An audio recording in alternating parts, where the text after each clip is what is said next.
સ્થાનિક સ્વરાજ્યની ચૂંટણી પહેલા રાજ્યમાં અને ખાસ કરીને રાજ્યના રાજકારણમાં હવાલા કાંડ ચર્ચાનું કેન્દ્ર બન્યું છે. આમ આદમી પાર્ટી અને ભાજપ આમને સામને છે. બીજી તરફ કોંગ્રેસે અત્યારે મુનસેવી રાખ્યું છે. પરંતુ સવાલ એ થઈ રહ્યો છે કે કઈ પાર્ટી એવી છે કે જેને ફંડિંગ નથી આવી રહ્યું. આક્ષેપો પ્રતિ આક્ષેપની વચ્ચે જે પ્રમાણે સુરતમાં દિલ્હીથી ફંડ આવી રહ્યું છે અને હવાલામાં જે પૈસા આવી રહ્યા છે તે ચર્ચાનું કેન્દ્ર હતા.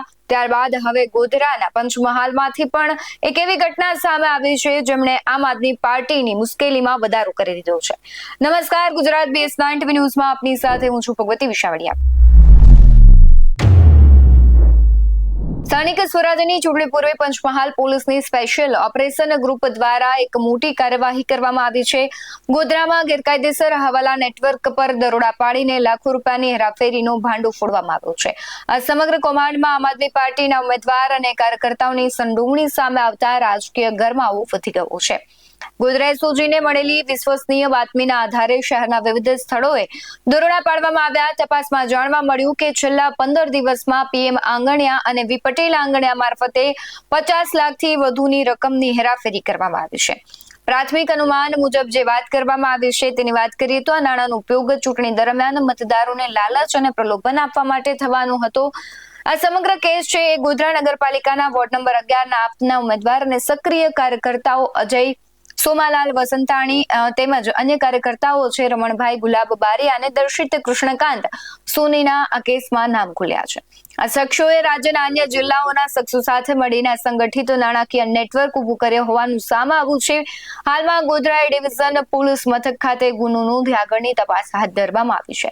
સમગ્ર ઘટનાને લઈને પોલીસની પ્રતિક્રિયા આવી છે તેના પર નજર કરીએ. પંચમહાલ વિભાગના DIGP શ્રી નિધિ ચૌધરી સાહેબ અને SP શ્રી ડોક્ટર હરેશભાઈ દુધાત સાહેબની સૂચનાથી SOG અને LCB ના અધિકારી અને માણસો આગામી સ્થાનિક સ્વરાજ્ય સંસ્થાની 2024ની ચૂંટણી સંદર્ભે શાંતિપૂર્ણ ચૂંટણી પ્રક્રિયા પૂરી થાય તે માટે ગતિશીલ હતા. દરમિયાનમાં SOGની હકીકત મળે કે કેટલાક ઇસમો ખૂબ મોટી રકમના આંગળીયા પેઢી મારફતે ટ્રાન્ઝેક્શન કરે છે. જે આધારે SOGએ ગઈકાલે આ બાબતે એમણે વર્કઆઉટ કરેલું તે બાબતે તપાસ કરતા ગોધરાની 2 આંગળીયા પેઢીમાંથી 3 ઇસમો જેમાં અજય વસ્તાણી જે ગોધરા ટાઉન વોર્ડ નંબર 11ના આપ પક્ષના ઉમેદવાર છે તેમજ અન્ય 2 ઇસમોના નામ આમાં ખુલવા પામેલ છે. અંદાજે હાલમાં 50 લાખ રૂપિયા સુધીની લેતી દેતી કરેલ હોવાની હકીકત મળે છે. આ બાબતે ખરેખર રકમ ક્યાંથી આવેલ અને કોને આપેલ અને કયા હેતુથી આપેલ એ બાબતની આગળની તપાસ કાર્યવાહી ચાલુ છે અને આ બાબતે અગાઉ આગળ તપાસમાં જે પૂછશે એ આપને જાણ કરવામાં આવશે. ફંડનો ઉપયોગ સાહેબ ચૂંટણીમાં થવાનો તો એ બાબતે તપાસ ચાલુ છે. સર, આમાં આંગળીયા પેઢીનો કોઈ રોલ આવે કે જે આચારસંહિતાના ઉલ્લંઘન કર્યો એ બાબતે એ દિશામાં પણ અમે તપાસ કરી રહ્યા છીએ. સાહેબ, આરોપીઓ ઝડપાયા? હાલમાં તપાસ કાર્યવાહી ચાલુ છે એના અંતે પછી જે હશે નિર્ણય લેવામાં આવશે. સર, આપણે જે જણાવ્યું અજય વસંતાણી, તો એ જે ખરેખર સામેલ પોઝિશન શું કાર્ય થઈ શકે? એ જે કાયદાકીય જોગવાઈઓ છે એ મુજબ કાર્યવાહી થઈ છે. પ્રાથમિક વિગતો કોઈ મળી છે કે આ પૈસા ક્યાંથી આવ્યા? એ માહિતી હજુ ચાલુ છે વેરીફાઈ કરવાની. ખાસ કરીને સુરત દિલ્હી વચ્ચે ચાલતા મોટા હવાલા રેકેટનો પર્દાફાશ થયો છે. પરંતુ નોંધનીય બાબત છે કે પંચમહાલ જેવી જ સમાન ઘટના હાલમાં સુરતમાં પણ સામે આવી, જ્યાં સુરત ક્રાઇમ બ્રાન્ચે દિલ્હી સુરત વચ્ચે ચાલતા મોટા પોલિટિકલ ફંડિંગ સિન્ડિકેટનો પર્દાફાશ કર્યો. સુરતમાં હિમાંશુ પાહુજા અને આકાશ મિશ્રા દ્વારા આંગણિયા મારફતે જે રીતે કરોડોનું બ્લેક ફંડ મોકલવાનું આખું રેકેટ છે તે ઝડપાયું હતું, તેના જેવી જ મોડસ ઓપરેન્ડી પંચમહાલના કિસ્સામાં પણ જોવા મળી રહી છે. હાલ તો ચર્ચાઓ તેજ બની છે. આમ આદમી પાર્ટીના નેતા છે ભારતીય જનતા પાર્ટી પર પ્રશ્નાર્થ ઉભા કરી રહ્યા છે.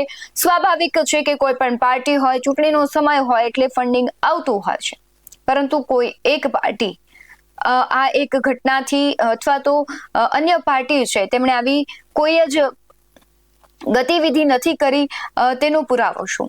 આમ આદમી પાર્ટીના દિગ્ગજ નેતા એવી માંગ કરી રહ્યા છે કે ભારતીય જનતા પાર્ટીને જો ચેક કરવામાં આવે તો તેમના પણ સીસીટીવી બહાર આવી શકે છે અને આ વર્ષો સુધી આંગણિયા પેઢીમાં જે હવાલા કાંડો થઈ રહ્યા હતા એ સત્તામાં ભારતીય જનતા પાર્ટી હતી તો તેમની રહેમ નજર હેઠળ થઈ રહ્યા હતા તેવા સવાલો મનીષ સિસોદિયાએ પણ કર્યા છે.